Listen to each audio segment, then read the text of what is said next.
Inspector রুদ্র সেন, আপনার কালকের কীর্তিটা police department এবং সরকারকে বিপদে ফেলে দিয়েছে। সারা পুলিশ ডিপার্টমেন্টের মাথা আপনি হেড করে দিয়েছেন। মিডিয়া পুলিশকে বলছে রেজিস্টার্ড মার্ডারার। এই দেখুন, এই কাগজে দেখুন, এই কাগজে পণ্ডিত অজয় সিনহা সরকারের কাছে জানতে চেয়েছে কি কারণে পুলিশ তার শীর্ষকে গুলি করে শেষ করেছে। আপনি স্বীকার করুন যে রাগে আপনার মাথা ঠিক ছিল না, তাই ভুলবশত বন্দুক থেকে গুলি বেরিয়ে ওর বুকে লেগেছে। মাথাটা আমার ঠিকই ছিল স্যার, আর বন্দুক থেকে গুলিটা বেরোয়নি, আমি নিজেকে বাঁচাতে ওকে গুলি করেছিলাম। আমাদের এত বোকা ভাববার কোনো কারণ নেই ইন্সপেক্টর রুদ্র সেন। নিজেকে বাঁচাতে একটা লোককে ওইভাবে কুকুরের মতো পিটিয়ে পাঁজরে হাড় ভেঙে দেয় না, ম্যাগাজিনের সবগুলি তারপরে খালি করে দেয় না। পুলিশের নিয়ম কানুন নিশ্চয়ই আপনার কাছে অজানা নয় মিস্টার রুদ্র সেন। আপনি নিশ্চয়ই জানেন যে হামলাকারীদের প্রথমে ওয়ার্নিং দিতে হয়, তারপর শূন্যে গুলি ছুটতে হয়, তারপর পায়ে। তাছাড়া আপনি তো আমাদের কন্ট্রোল রুমে ইনফর্ম করতে পারতেন যে আপনার জীবন বিপন্ন, আপনাকে বাঁচাতে হবে।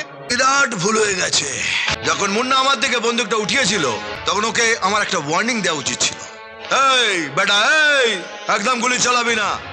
তা না হলে কন্ট্রোল রুমে একটা ফোন করা উচিত ছিল যে স্যার আমার জীবন বিপন্ন, জলদি জলদি আপনি ফোর্স পাঠান। আর তা না হলে ওই প্যাঁচার বাদুড় ওড়ানোর জন্য হাওয়াতে আমাকে গুলি করা উচিত ছিল, এই ঢাপাক ঢাপাক ঢাপাক। ততক্ষণে মুন্না ঘোড়াটা টিপে দিয়ে আমার শ্মশানের টিকিটটা কেটে দিত, আর আপনারা আমাকে শ্মশানে নিয়ে গিয়ে বন্দুকের সালামি দিতেন আর হাফ ডে ছুটি কাটাতেন। ভেবে চিন্তা কথা বলুন, এখানে কেউ আপনার ইয়ার দোস্ত নেই, সবাই আপনার সিনিয়র।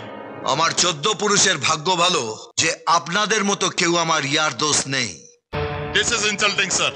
এরপরে যদি ইন্সপেক্টর রুদ্র সেনকে পুলিশ ডিপার্টমেন্টে রাখা হয় তাহলে ডিপার্টমেন্টকে আরো বড় ক্ষতির জন্য তৈরি থাকতে হবে। ওকে সাসপেন্ড করে ওর এগেন্সটে মার্ডার চার্জ আনলে তাহলে সবকিছু বজায় থাকবে স্যার। আপনারা আমার লবডঙ্কা করবেন। কুকুর আর বেড়াল ছাড়া মুন্নাকে মারতে আমাকে কেউ দেখেনি, আর ওরা কেউ কোর্টে এসে সাক্ষী দেবে না।